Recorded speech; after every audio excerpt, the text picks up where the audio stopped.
Hello everyone, 12th standard, subject commerce, unit 4, chapter 11, topic placement.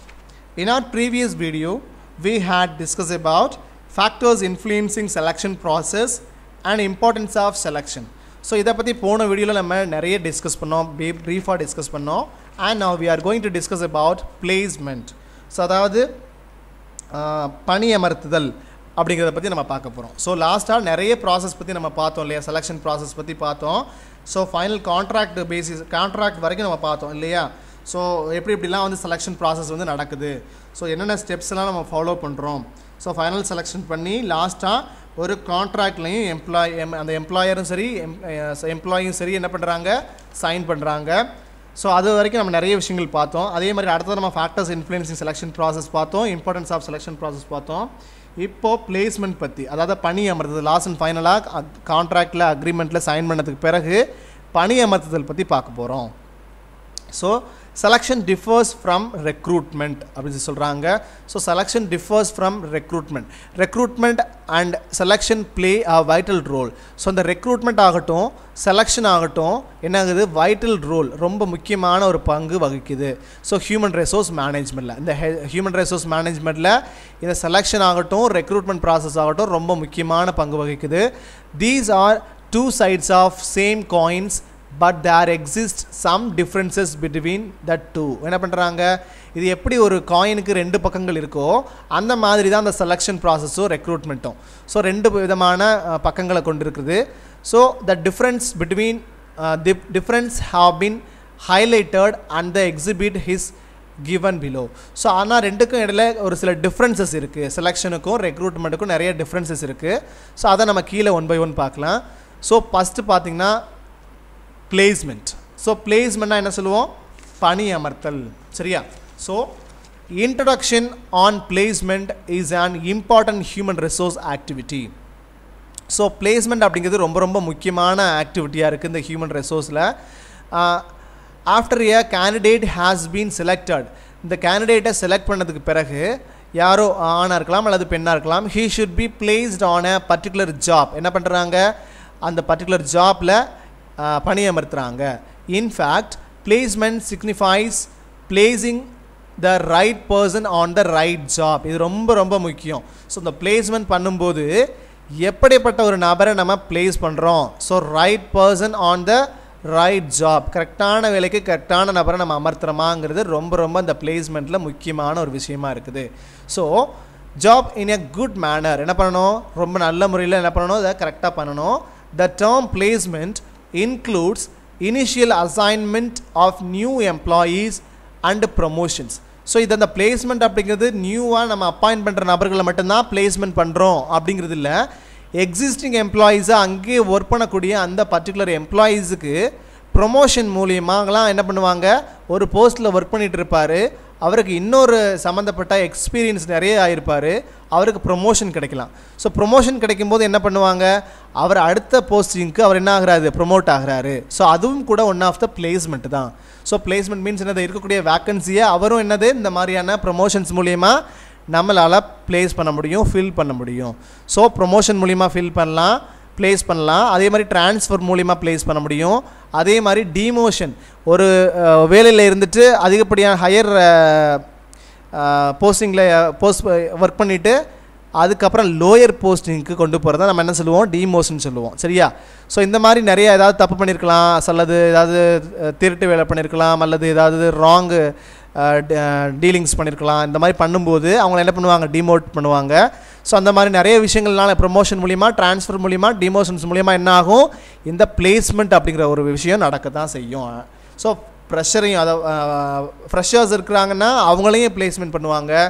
Existing எம்ப்ளாயீஸாக work பண்ணிகிட்டு இருக்கிறாங்கன்னா அவங்களையும் என்ன பண்ணுவாங்க, இந்த ப்ரொமோஷன் மூலிமா பிளேஸ்மெண்ட் பண்ணுவாங்க.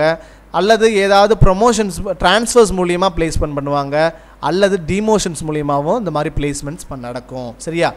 So the process of placing the right man on the right job is called placement. Placement நம்ம என்னன்னு சொல்கிறோம் அப்படின்னு சொல்லி பார்த்தோன்னா, இந்த right man for the right job அப்படிங்கிற ஒரு விஷயத்துக்கு நடக்கக்கூடிய ஒரு செயல்பாடுகளை தான் நம்ம என்னென்னு சொல்கிறோம், இந்த பிளேஸ்மெண்ட் அப்படின்னு சொல்கிறோம். In other words, placement is a process of assigning a specific job to each and every candidate selected. என்ன பண்ணுறாங்க, இந்த பிளேஸ்மெண்ட் அப்படிங்கிற ஒரு விஷயத்துக்காக நடக்கக்கூடிய ப்ராசஸ் தான். ஸோ என்னென்ன மாதிரியான ப்ராசஸ்லாம் அசைன் பண்ணியிருக்கிறாங்களோ, பர்டிகுலர் ஸ்பெசிஃபிக் ஜாபுக்கு செலக்ட் பண்ணுறதுக்கு என்னென்ன மாதிரியான ப்ராசஸ் அண்ட் அசைனிங் பண்ணியிருக்கிறாங்களோ, each and every candidate selected. அப்படி தான் என்ன பண்ணுறாங்க, நிறைய ப்ராசஸ்க்கு உட்படுத்தி தான் அவங்க என்ன பண்ணுறாங்க, அந்த கேண்டிடேட்டை செலக்ட் பண்ணுறாங்க. So according to Dale Yoder அப்படிங்கிறவங்க பிளேஸ்மெண்ட் மே பி டிஃபைன்ட், அதுக்கு ஒரு வரைவிலக்கணம் கொடுக்குறாங்க டெய்லி ஆர்டர் அப்படிங்கிறவங்க. The determination of the job to which an accepted candidate is to be assigned and his assignment to that job. So daily order அவங்களுடைய ஒரு வரைவிலக்கணப்படி கூற்றுப்படி என்ன சொல்கிறாங்கன்னா, இந்த பிளேஸ்மெண்ட் அப்படிங்கிற ஒரு விஷயம் எது என்ன எப்படின்னு சொல்கிறாங்கன்னா, முடிவு செய்யப்பட்ட பணியை, அந்த ஒரு வேலையை அவங்க அக்செப்ட் பண்ணுறது, ஏற்றுக்கொண்ட விண்ணப்பதாரருக்கு செய்ய வேண்டிய பணியினை ஒதுக்குவதாகும். ஸோ முடிவு செய்யப்பட்ட பணியை ஏற்றுக்கொண்ட விண்ணப்பதாரருக்கு செய்ய வேண்டிய பணியினை ஒதுக்குவதாகும். ஸோ யாராருக்கு எந்தெந்த கேண்டிடேட்டுக்கு அந்த வேலையை வந்து ஒதுக்கியிருக்கிறாங்களோ, அது அந்த ஒதுக்கின கேண்டிடேட்டு கரெக்டாக என்ன பண்ணணும், அந்த வேலையை கரெக்டாக கொடுக்கணும். அப்படி கொடுக்குறம்போது என்னாகும், கொடுக்கும்போது அது என்னன்னு சொல்கிறோம், பிளேஸ்மெண்ட் அப்படின்னு சொல்கிறோம்.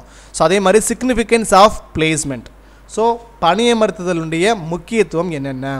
So the significance of the placement is given below. First one பாருங்கள், it improves employee morale.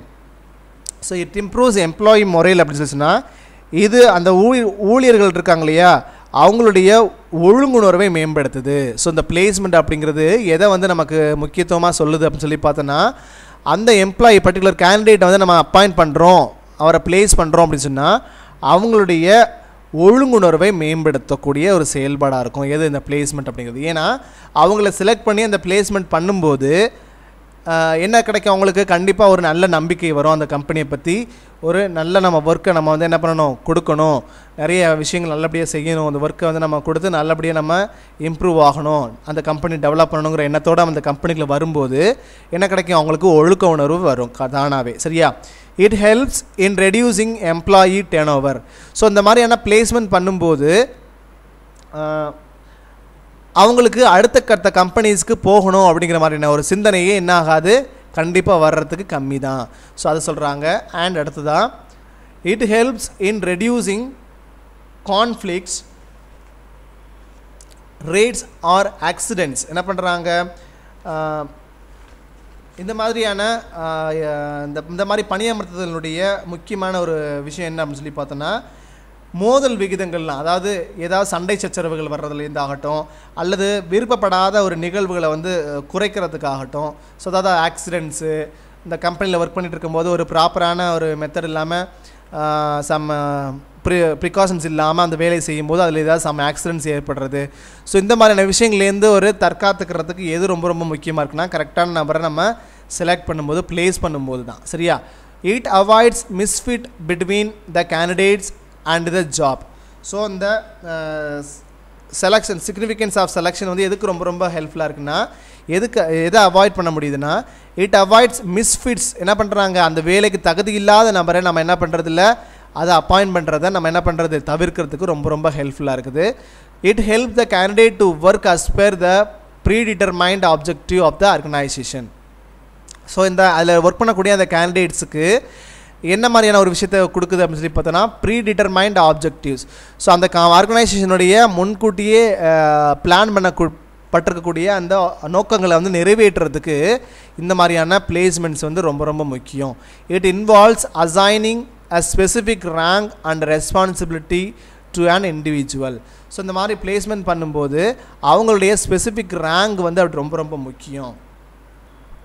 So இந்த மாதிரி நம்ம பிளேஸ் பண்ணும்போது அவங்களுடைய ஸ்பெசிஃபிக் ரேங்கை நம்ம அவங்களுக்கு என்ன பண்ணுறோம், கொடுக்குறோம். ஸோ அவங்களுக்கு எந்த அளவுக்கு டேலன்சி பர்சன், ஸோ அவங்களுக்கு கரெக்டான போஸ்டிங் கொடுத்துருக்குறோம் அப்படிங்கிறத அவங்கள தர நிர்ணயம் பண்ணுறதுக்கு ரொம்ப ரொம்ப ஹெல்ப்ஃபுல்லாக இருக்குது இந்த பிளேஸ்மெண்ட் பண்ணுறது. It helps to avoid short term staff shortage. So இந்த மாதிரி பிளேஸ்மெண்ட் பண்ணும்போது குறுகிய கால பணியாளர்கள் தேவையை வந்து அவாய்ட் பண்ணுறதுக்கு, குறைக்கிறதுக்கு ரொம்ப ரொம்ப ஹெல்ப்ஃபுல்லாக இருக்குது இந்த placement. So principles of placement, அதாவது பணியமர்த்தலினுடைய கொள்கைகள் என்னென்னலாம் இருக்குது. Following principles are followed at the time of placement of an employee. Job first man next. So இப்போ நம்ம பிளேஸ்மெண்ட் பண்ணுறதுனுடைய முக்கியமான ஒரு கொள்கை என்னென்னா, ஜாப் அப்படிங்கிறது நம்ம எந்த வேலைக்காக நம்ம பணியமர்த்தப்பட்டோமோ அதுதான் ரொம்ப ரொம்ப முக்கியம். So man should be placed on the job according to the requirements of the job. So அந்த ஜாப்புக்கு தேவையான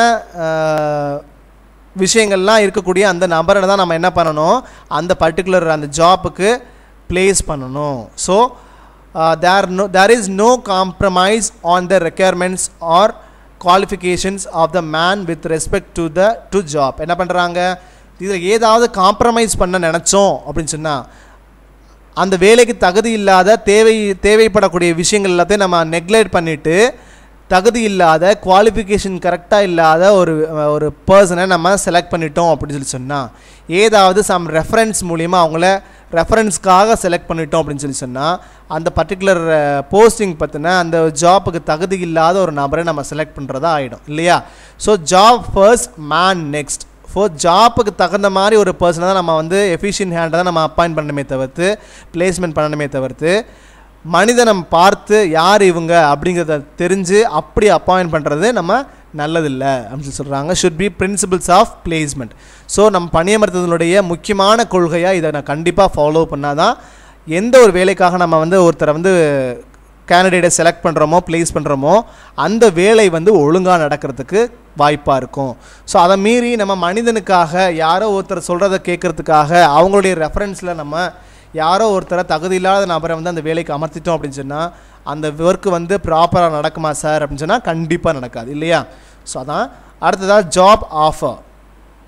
ஜாப் ஆஃபர் அப்படின்னு சொல்லி சொன்னால் வேலை வாய்ப்பு. So the job should be offer to the man based on his qualification. என்ன பண்ணணும், ஸோ ஒவ்வொருத்தரோட அந்த ஜாப் வந்து ஆஃபர் வந்து எப்படி பண்ணணும் எப்படி கொடுக்கணும் அப்படின்னு சொல்லி பார்த்தோன்னா இருக்கணும் அப்படின்னு சொல்லி சொன்னால் கண்டிப்பாக அவங்களுடைய குவாலிஃபிகேஷன் பேஸ்டாக தான் இருக்கணும். தகுதியான நபரை தகுதியான வேலைக்கு தான் அனுப்பணும். தகுதியான குவாலிஃபிகேஷன் கொண்ட அந்த நபரை தான் அந்த ஒரு வேலைக்கு நம்ம பணியமர்த்தணும் அப்படிங்கிறது ரொம்ப ரொம்ப முக்கியம். ஸோ ஜாப் ஆஃபர் அப்படிங்கிறது ரொம்ப முக்கியம், வேலை வாய்ப்பு. So terms and conditions. So அதே மாதிரி விதிமுறைகள் மற்றும் நிபந்தனைகள் கண்டிப்பாக இருக்கணும். ஸோ விதிமுறைகளும் நிபந்தனைகளும் கண்டிப்பாக என்ன தான் இருக்கணும், அந்த பிரின்சிபிள்ஸ் ஆஃப் பிளேஸ்மெண்ட் அப்படிங்கிற விஷயத்தில் கண்டிப்பாக நம்ம ஃபாலோ பண்ணணும். The employee should be made conversant with the conditions culture prevailing in the organisation and all those things relating to the job. என்ன பண்ணுறாங்க, ஸோ எல்லா விதத்துலையுமே நம்ம என்ன பண்ணணும், employee should made conversant with the conditions and cultures. இது எல்லாத்துலேயுமே என்ன பண்ணணும், அவங்க எல்லாத்துக்கும் ஒத்து போகக்கூடிய நபராக இருக்கணும். ஸோ அந்த கம்பெனியுடைய ரூல்ஸ் அண்ட் ரெகுலேஷன்ஸ் கண்டிஷன்ஸுக்கு அங்கே இருக்கக்கூடிய அந்த கல்ச்சர்ஸுக்கு ஸோ எல்லாத்துக்குமே என்ன பண்ணணும், அந்த ஆர்கனைசேஷனில் இருக்கக்கூடிய விஷயங்களுக்கு எல்லாத்துக்கும் ஒத்து போகக்கூடிய நபரை நம்ம என்ன பண்ணணும், பிளேஸ்மெண்ட் பண்ணணும். So all these things relating to the job என்ன பண்ணணும், அவங்க எல்லா விதத்துலையும் அந்த ஜாப் ஓரியன்டாக அந்த ஜாபுக்கு தகுதியான நபராக தான் நம்ம என்ன பண்ணணும், பிளேஸ் பண்ணணுங்கிறது கண்டிப்பாக நமக்கு முக்கியமாக இருக்குது. அதே மாதிரி ஃபோர்த் பாருங்கள், aware about the penalties. So அதே மாதிரி நம்ம அந்த செலக்டட் கேண்டிடேட்டுக்கு வந்து எதை பற்றிலாம் தெரியப்படுத்தணும் பிளேஸ்மெண்ட்டில் அப்படின்னு சொல்லி பார்த்தோன்னா, the employee should also be made aware of the penalties. என்ன பண்ணுறாங்க, ஸோ எதை பற்றின ஒரு விழிப்புணர்வு இருக்கணும் அந்த கேண்டிடேட்டுக்குன்னா, if she commits a wrong or lapse, ஏதாவது தப்பான ஒரு ராங்கான ஒரு டீலிங்ஸை பண்ணிட்டாவோ அல்லது தவறுகளை செஞ்சுட்டாவோ ஏதாவது தெஃப்ட் ஆக்டிவிட்டீஸில் இன்வால்வ் ஆகிட்டாவோ ஸோ அந்த மாதிரி பண்ணும்போது என்ன மாதிரியான அவங்களுக்கு பெனால்ட்டிஸு என்ன மாதிரியான பனிஷ்மெண்ட்ஸை வந்து அவங்களுக்கு கொடுக்கப்படும் அப்படிங்கிறத நம்ம என்ன பண்ணணும், அந்த பிளேஸ்மெண்ட் டைமில் அவங்களுக்கு கண்டிப்பாக சொல்லணும். ஸோ அதெல்லாம் இது வந்து ஒரு பிரின்சிபலாக கண்டிப்பாக ஃபாலோ பண்ணணும்னு சொல்கிறாங்க. அதே மாதிரி loyalty and cooperation. So when placing new recruit or the job, an effort should be made to develop a sense of loyalty and cooperation him. என்ன பண்ணணும், இந்த மாதிரி லாயல்ட்டினா என்னது, ஒரு ஹானஸ்ட் இருக்கணும், ரொம்ப ஒரு கரெக்டாக நடக்கக்கூடிய அந்த திறன். அதே மாதிரி கோஆப்ரேஷனாக அந்த இணைந்து செயல்படக்கூடிய ஒரு திறன் அவங்களுக்கு கண்டிப்பாக இருக்கணும். So when placing new recruit இந்த மாதிரி நம்ம கால்ஃபர் பண்ணும்போது job an effort should be made to develop sense of loyalty. எதெல்லாம் நம்ம டெவலப் பண்ணணும் அந்த பர்சன் அப்படின்னு சொல்லி பார்த்தோன்னா லாயல்ட்டியில் அண்டு கண்டிப்பாக இணைந்து செயல்படக்கூடிய அந்த கோஆப்ரேஷன் அப்படிங்கிற விஷயத்தில். So that she May realise her responsibilities better towards job and organization. So இப்போ என்ன பண்ணுவாங்க, இந்த மாதிரி நம்ம அவங்களுக்கு உணர்த்தும் போது அவங்களுடைய பொறுப்புகள் என்னென்ன, அவங்களுடைய பொறுப்புகள் உரிமைகள் என்னென்ன அப்படிங்கிறத அவங்க என்ன பண்ணுவாங்க, ரியலைஸ் பண்ணுவாங்க. ஸோ அந்த ஆர்கனைசேஷனில் இருக்கக்கூடிய ரெஸ்பான்சிபிலிட்டிஸ் என்ன, டியூட்டிஸ் என்ன, இது எல்லாத்தையுமே என்ன பண்ணுவாங்க, அவங்க உணரக்கூடிய வகையில் அவங்களுக்கு எல்லாத்தையும் சொல்லி தான் என்ன பண்ணணும், அவங்க பிளேஸ் பண்ணணும். So placement is not an easy process. So இப்போ என்ன பண்ணுறாங்க, இந்த பணியமர்த்துதல் அப்படிங்கிறது ரொம்ப ஈஸியான ஒரு ப்ராசஸ் இல்லை. It is very difficult for an new employee. So என்ன பண்ணுறாங்க, ஒவ்வொரு புது எம்ப்ளாயிக்கும் ரொம்ப டிஃபிகல்ட்டான ஒரு விஷயம். Who cannot be expected to be not familiar with the job and environment. So அந்த பர்டிகுலர் ஜாப்புக்கு அந்த பர்டிகுலர் என்விரான்மெண்ட்டுக்கு அவங்க ரொம்ப ஃபெமிலியராக இருந்தால் தான் ஈஸியை தவிர்த்து ஸோ எந்த விதத்துலையும் அவங்க எவ்வளோ வந்து அந்த ஒர்க்கில் ஃபெமிலியர் இல்லாமல் இருக்கிறாங்களோ அந்த அளவுக்கு கஷ்டம்தான். For this reason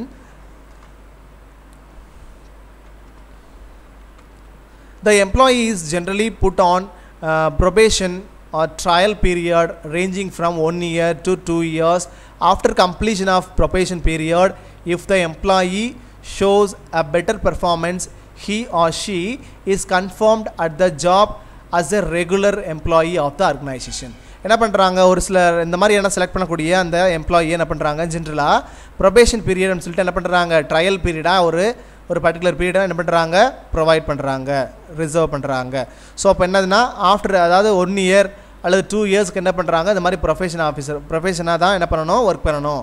after completion of the probation பீரியட்னா இந்த 2 years முடிஞ்சு என்ன பண்ணலாம், அவங்க அவங்களுடைய பர்ஃபார்மன்ஸ் பார்த்து அவங்க கன்ஃபார்ம் பண்ணப்படுறாங்க பர்மனெண்ட் எம்ப்ளாயியாக, ரெகுலர் எம்ப்ளாயியாக. ஓகேவா? ஸோ அப்போது இப்படி தான் என்ன பண்ணப்படுறாங்கன்னா அவங்களுடைய எம்ப்ளாயி செலெக்ஷனில் இருக்கக்கூடிய பிளேஸ்மெண்ட்டில் இருக்கக்கூடிய பாலிசிஸ்லாம் இதெல்லாம் வந்து நம்ம என்ன பண்ணணும், கண்டிப்பாக கன்சிடர் பண்ணி தான் நம்ம அவங்கள என்ன பண்ணணும், பிளேஸ்மெண்ட் பண்ணணுங்கிறது தெரிய வருது. ஸோ அதற்கு முன்னாடி நம்ம அதுக்கப்புறமா என்ன பார்க்க போகிறோம்னா ரெக்ரூட்மெண்ட் வெர்சஸ் செலெக்ஷன். ஸோ இதற்கு இடையில் இருக்கக்கூடிய கம்பேரிசன் என்னென்ன, டிஃப்ரென்சஸ் என்னென்ன அப்படிங்கிறத நம்ம பார்க்க போகிறோம். ஸோ ஃபர்ஸ்ட் பார்த்தீங்கன்னா பேசிஸ் ஆஃப் கம்பேரிசனில் ரெக்ரூட்மெண்ட்டுக்கும் செலெக்ஷனுக்கு இருக்கக்கூடிய கம்பேரிசன் பாருங்கள். மீனிங் ஃபஸ்ட் பார்க்கலாம், ரெக்ரூட்மெண்ட்னா என்ன. So recruitment is an activity of searching candidate and encouraging them to apply for it. என்ன பண்ணுறாங்க, ஸோ இந்த ரெக்ரூட்மெண்ட் அப்படிங்கிற விஷயம் எதை பற்றினது அப்படின்னு சொல்லி பார்த்தோன்னா ஆக்டிவிட்டி ஆஃப் சர்ச்சிங் கேண்டிடேட். என்ன பண்ணுறாங்க, பர்டிகுலர் வேலைக்கு தகுதியான நபர்களை நம்ம என்ன பண்ணுறோம், தேடக்கூடிய விஷயந்தான். ஸோ அந்த நபர்களை தேடக்கூடிய ஒரு விஷயம். And encourage them to apply for it. So இப்போ என்ன பண்ணுறோம், இந்த மாதிரி ஒரு வேக்கன்சி இருக்குது, இந்த போஸ்ட்டுக்கு தகுதியுடைய நபர்கள் எல்லோரும் என்ன பண்ணுங்கள், இந்த டேட்டுக்குள்ளே அப்ளை பண்ணுங்கள் அப்படிங்கிற ஒரு விஷயத்தை நம்ம என்ன பண்ணுறது, நம்ம ஆட் மூலியமாக, அட்வர்டைஸ்மெண்ட்ஸ் மூலியமாக, மீடியாஸ் மூலியமாக என்ன பண்ணுறோம், நம்ம ஒரு கால்ஃபர் பண்ணுறோம் இல்லையா, ரெக்ரூட்மெண்ட் பண்ணுறோம் இல்லையா. ஸோ இதுதான் நம்ம என்ன சொல்கிறது, ரெக்ரூட்மெண்ட் அப்படின்னு சொல்லி சொல்கிறோம்.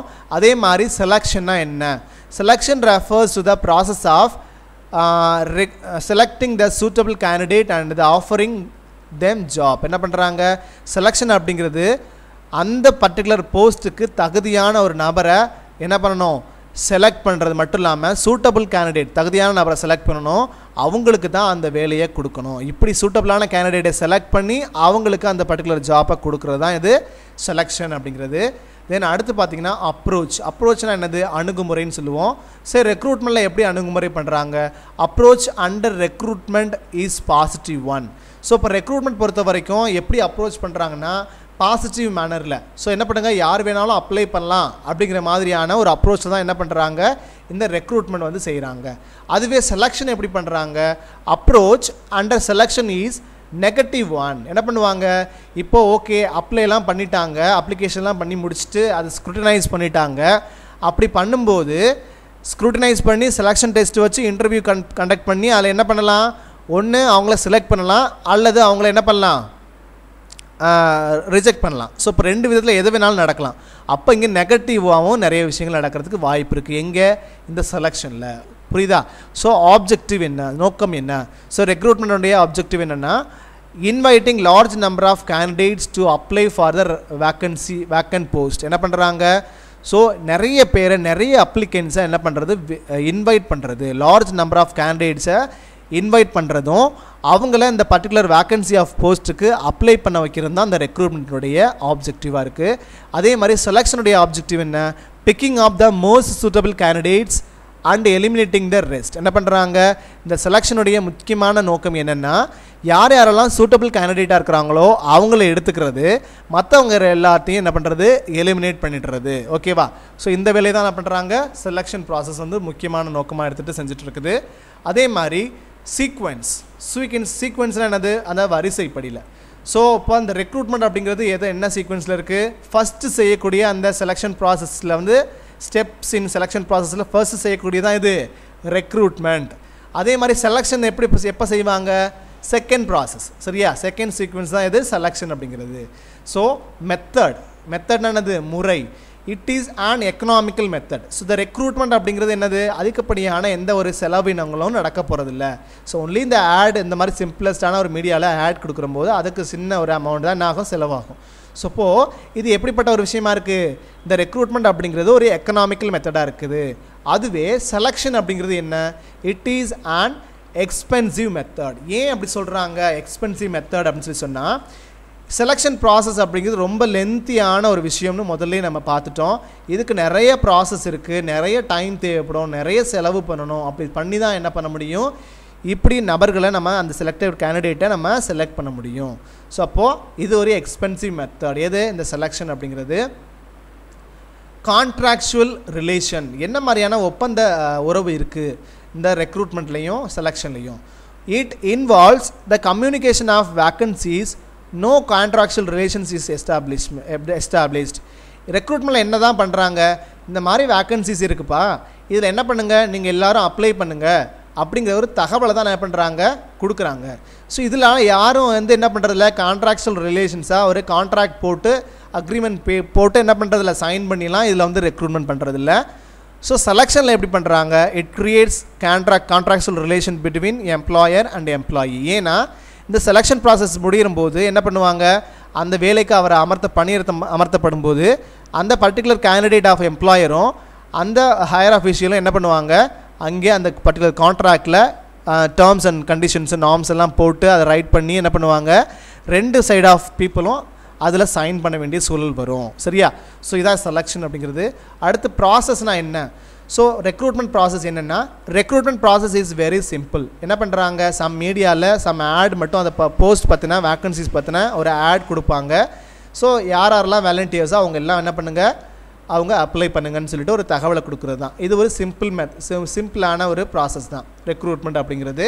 அதே மாதிரி செலெக்ஷன் எப்படின்னா, selection process is very complex and complicated. என்ன பண்ணுறாங்க? செலெக்ஷன் அப்படிங்கிறது ரொம்ப ரொம்ப ஒரு கஷ்டமான விஷயம். Complex and complicated. நிறைய இதில் வந்து என்ன இருக்குன்னா பிரச்சனைகள் இருக்குது. அதை நிறைய ப்ராசஸை கொண்டு போய் தான் என்ன பண்ண முடியும்? செலெக்ஷன் அப்படிங்கிற ஒரு விஷயத்தை செய்ய முடியும். இதில் நிறைய கஷ்டங்கள் இருக்குது அப்படின்னு சொல்கிறாங்க இதில் செலெக்ஷனில். அண்ட் 8th one பாருங்கள், டைம். ஸோ காலம். So requires less time since it merely involve just identifying vacancies and advertising them, hence less time is required. இதில் ஒன்லி என்ன பண்ணுறாங்க, எவ்வளோ வந்து இது டைம் வந்து ரொம்ப ரொம்ப கம்மி தான் தேவைப்படும். ஏன்னா ஒரு மீடியா மூலிமா சம் அட்வர்டைஸ்மெண்ட் மட்டும்தான் செய்கிறாங்க. இதுக்கு பெரிய கால அளவெல்லாம் தேவையில்லை. ஸோ இப்போ ரெக்ரூட்மெண்ட் அப்படிங்கிறது ரொம்ப ரொம்ப குறுகிய காலத்தில் ஈஸியாக செய்யக்கூடிய ஒரு விஷயம் தான். ஸோ இதில் பாருங்கள் செலெக்ஷனில் it is more consuming as each and every candidate has to be tested on various aspects before selecting the candidates, hence more time is required. So இதில் செலக்ட் பண்ணக்கூடிய அந்த கேண்டிடேட்டுக்கு நிறைய மெத்தடாலஜியில் நிறைய மெத்தட்ஸில் என்ன பண்ணுவாங்க, அவங்கள ஒவ்வொரு கேண்டிடேட்டையும் டெஸ்ட் பண்ணுவாங்க. And various aspects before selecting candidates என்ன பண்ணுறாங்க, அந்த கேண்டிடேட்ஸை செலக்ட் பண்ணுறதுக்கு முன்னாடி நிறைய வேரியஸ் ஆஸ்பெக்ட்ஸில் அவங்கள டெஸ்ட் பண்ணுறாங்க. அதுக்காக நிறைய மோர் டைம் இஸ் ரெக்யர்ட், அதுக்காக நிறைய நேரமும் காலமும் செலவாகுது அப்படிங்கிறது செலெக்ஷனில் இருக்கக்கூடிய ஒரு விஷயமா இருக்குது. ஸோ இவ்வளோ தான் ஸ்டூடெண்ட்ஸ். இதில் ஏதாவது டவுட்ஸ் இருந்ததுன்னா என்னோடய நம்பருக்கு கால் பண்ணி அதை கிளியர் பண்ணிக்கோங்க. And till then bye students.